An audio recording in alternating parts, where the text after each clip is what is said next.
Hello everyone guys, welcome to my vlog. धेरै दिनपछि आज रुकुमपुर भएको रुकुमको ठाउँमा भ्लग बनाउँदैछु। सबैजनाले चाहिँ माया गरिदिनु होला, हेरिदिनु होला है त। नाम भनिदिनु पर्यो। अडिका समाल हो। यता यता मेरो नाम चाहिँ निशान रोका हो। बुझिसक्नु भयो होला आज चाहिँ हामी कहाँ छौँ भन्ने कुरा चाहिँ हजुरहरूले अहिले यहाँको चाहिँ दृश्यहरू हेरेर नै तपाईँहरूले थाहा पाउनु हुनेछ। गाइजहरु हामी चाहिँ जाँदैछौँ, गर्मी चाहिँ चढिरहेको छ यता चाहिँ हैन, खतरनाक छ के। अनि यो चाहिँ गाइस रुकुमकोटको सबैभन्दा ठुलो र धेरै फेसिलिटी भएको बीएलबी होटल हो। तपाईहरु पनि घुम्न आएपछि यही बीएलबी होटलमा कन्ट्याक्ट गर्न सक्नुहुन्छ। फेसिलिटी चाहिँ राम्रो छ, त्यसैले रुकुमकोटमा घुम्न आउनुभयो भने हजुरहरूले चाहिँ अवश्य पनि यो होटलमा बस्न सक्नुहुन्छ, राम्रो फेसिलिटीहरु पाउन सक्नुहुन्छ। सो गाइस हामी चाहिँ माथि रोडमा आइपुग्यौँ हैन। अब हामी चाहिँ यहाँको पर्यटकीय स्थल कमल धावमा चाहिँ जान लागेको छौँ हैन। केटाहरुले यस्तो छ रुकुमकोट यो रोड साइड हो, माथि कमल धाव हो, तल चाहिँ छिब्री ढाउ भन्छ पो तल छ हैन। तल नै छ, त्यही भएर अगाडि देखाएको बीएलबी होटल चाहिँ उपारै छ। गर्मी पनि लास्टै चढेको छ गाइसहरु है त।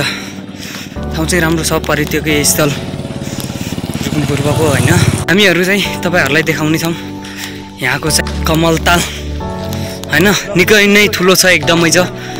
अब हामी चाहिँ गइरहेको छौं, फोटो सेसन भइरहेछ यहाँ। थोरै यहाँ देख्न सक्नुहुन्छ पारी बोर्डमा झरना रेस्टुरेन्ट तथा खाजा घर अर्गानिक भनेर यो देख्न सक्नुहुन्छ। तपाईहरु चाहिँ यहाँ घुम्न आउनुभयो भने देख्न सक्नुहुन्छ गाइसहरु। एकदम राम्रो छ ठाउँ घुम्नलाई, हावापानी एकदम राम्रो शुद्ध है। हामी चाहिँ गाइसहरु बजार क्षेत्रमा आइसकेका छौं। पारी अगाडि साइनबोर्डमा देख्न सक्नुहुन्छ कमल ड लेखेको छ। कमल ड को यो चाहिँ बजार क्षेत्र हो गाइसहरु है। हामीहरु गइरहेका छौं। यो चाहिँ साइनबोर्ड देख्नुहुन्छ है, देख्न सक्नुहुन्छ साइनबोर्ड।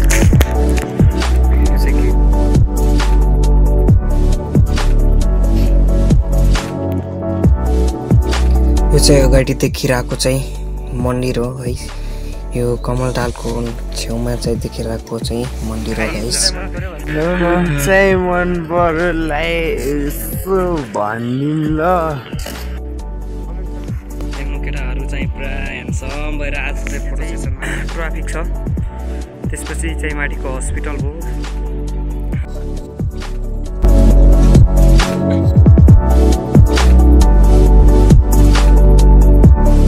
अपन गाइसहरु साइनबोर्ड देख्न सक्नुहुन्छ र यहाँ पनि एउटा सानो गाइसहरु कमल पुरानो मन्दिर हो। लामो छ, यहाँदेखि पारी बजार क्षेत्रसम्म नै छ, लास्टसम्म छ। यहाँबाट चाहिँ थोरै देखेको छ गाइसहरु। भाइले चाहिँ उल्टो हान्छु भनिरहेको छ हैन गाइसहरु, हानेर पनि सक्यो। ल गाइस, भिडियो मन परेमा like, share, comment and subscribe गरिदिनु होला।